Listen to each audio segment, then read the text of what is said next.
as a science lab teacher, teach every single child in the school K-5. So every single kid in the school comes to my science lab once a week.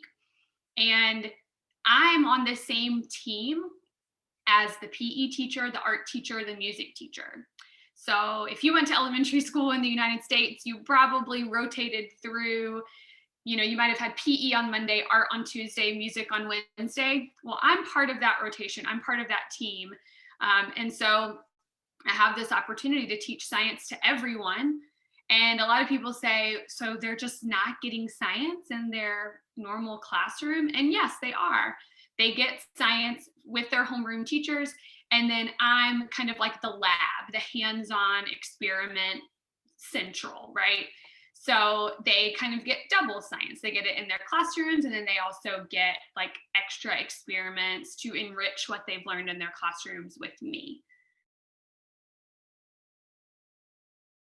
Very, very simple. Schools closed, attendance rates in my class dropped, and I figured if students were not coming to me, then I would go to them. So I just started posting these videos on a platform on which they already existed. This was just my way of trying to creatively engage my students when schools were shut down because of a global pandemic.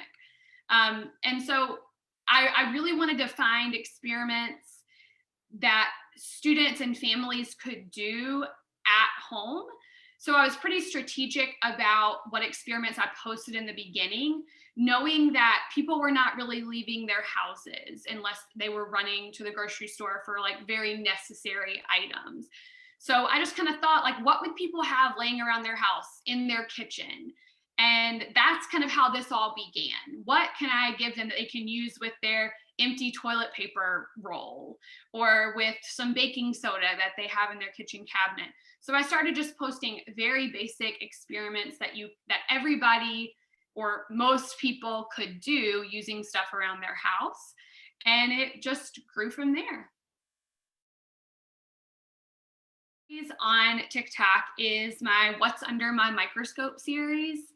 And if you're not familiar with this, I was actually gifted a digital microscope. It just plugs into my USB port on my laptop, and whatever I put under it, it displays on my computer screen.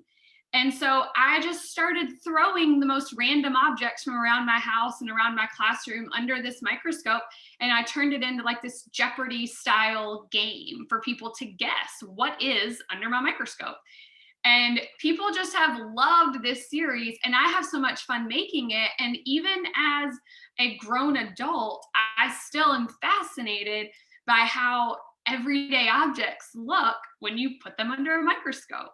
So that's definitely one of my favorites.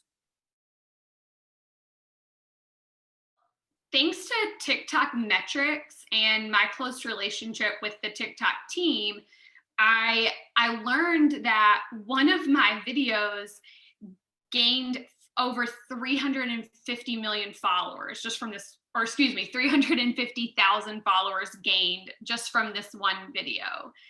And that's not a metric that you normally would see when you go into your normal like TikTok analytics, but I was part of this program called the Creative Learning Fund program.